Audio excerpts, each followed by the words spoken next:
ചർച്ചയിലേക്ക് വീണ്ടും ശ്രീ വിനു കിരിയത്ത്. ഈ ദിലീപ് ഇന്ന് കുറ്റവിമുക്തനായി പുറത്തു വന്ന ശേഷം മാധ്യമങ്ങളോട് പ്രതികരിക്കുമ്പോൾ രണ്ട് കാര്യങ്ങൾ പറഞ്ഞു. ഒരാളുടെ പേര് പറഞ്ഞില്ല, ഉന്നത ഉദ്യോഗസ്ഥ. മറ്റൊന്ന് മഞ്ജു വാര്യർ. ഈ മഞ്ജു വാര്യരുടെ പേര് വൈകാരികമായങ്ങ് പറഞ്ഞു പോയതാണോ ബോധപൂർവം പറഞ്ഞതാകുമോ? തീർച്ചയായിട്ടും വൈകാരികത കാണും. എത്രയായാലും മഞ്ജു വാര്യരെ ഡിവോഴ്സ് ചെയ്തെങ്കിലും അവർ ഭാര്യയും ഭർത്താവുമായി ഒരു മകളുടെ അച്ഛനും അമ്മയുമാണ് രണ്ടുപേരും.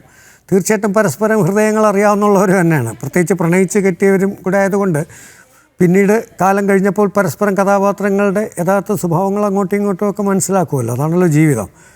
എന്തായാലും ആ ഉദ്യോഗസ്ഥ ആരാണെന്ന് ജനങ്ങൾക്ക് എല്ലാവർക്കും അറിയാം. എന്തായാലും ഞാനായിട്ടത് പറയുന്നില്ല. പിന്നെ ഇവിടെ ഒരു ചെറിയ പ്രോബ്ലം പറ്റുന്ന ഏതൊരു ക്രിമിനൽ കുറ്റം ചെയ്തവനും അവൻ എല്ലാ തെളിവുകളും മറച്ചു വയ്ക്കുമ്പോഴും കുറച്ച് എവിഡൻസുകൾ ബാക്കി വയ്ക്കും. അങ്ങനെയാണ് നമ്മൾ പോലീസുകാരതെല്ലാം കണ്ടെത്തുന്നത്. പക്ഷേ ദിലീപിൻ്റെ കേസിൽ നേരെ തിരിച്ച് ആദ്യം പിടിച്ച് ജയിലിലിട്ടിട്ട് തെളിവുകളുടെ പുറകെ പോയി. അത് വല്ലാത്തൊരു കഷ്ടമാണ്. ഇപ്പം ഇനി നാളെ ഒരു കാലത്ത് മറ്റ് കോടതിയിൽ പോകുമ്പോഴും പുള്ളി നിരപരാധിയാണെങ്കിൽ ഈ പറഞ്ഞ പോലെ ഞങ്ങളാരും 8 മിനിറ്റ് പോലും ജയിലിൽ കിടക്കാൻ ആഗ്രഹിക്കില്ല. 85 ദിവസം കിടക്കുക എന്ന് പറയുന്നത് വളരെ വേദനാജനകമാണ്. ഇനി നേരെ തിരിച്ച് മേൽക്കോടതി ദിലീപിനെ കുറ്റക്കാരനായി ശിക്ഷിച്ചു കഴിഞ്ഞാൽ നമ്മൾ ഉൾപ്പെടെ പറയും ഇത്രയൊന്നും പോരാന്ന് തന്നെ പറയും. അതാണ് മനുഷ്യൻ. എന്തായാലും അതിജീവിതയുടെ ഇന്നത്തെ അവസ്ഥ പോലും ഞാൻ പലരുമായിട്ട് ഡിസ്കസ് വളരെ ഡെസ്പും ആ കുട്ടി കണ്ടാണ് പിടിച്ച് നിൽക്കുന്നതെന്ന് തോന്നുന്നു കേട്ടോ.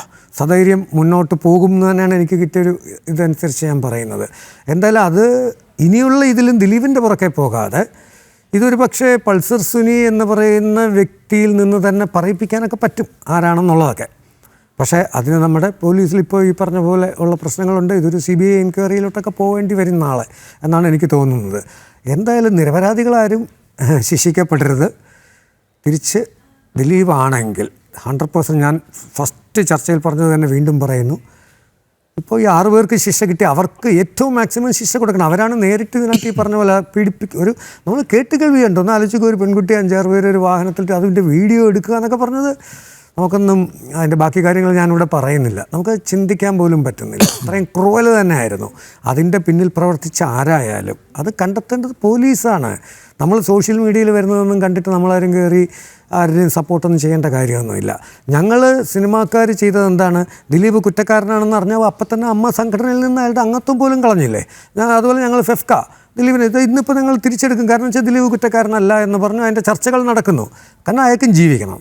പക്ഷെ വീണ്ടും അടുത്ത കേസ് വരുമ്പോൾ അയാൾ കുറ്റക്കാരനാണെങ്കിൽ ഇത് ഒരു 8.5 വർഷം അയാളുടെ സാമ്പത്തികം അതുപോലെ അതിജീവിതയുടെയും സാമ്പത്തികമൊക്കെ വളരെ പോയതായിട്ടാണ് ഞാനും അറിയുന്നത്.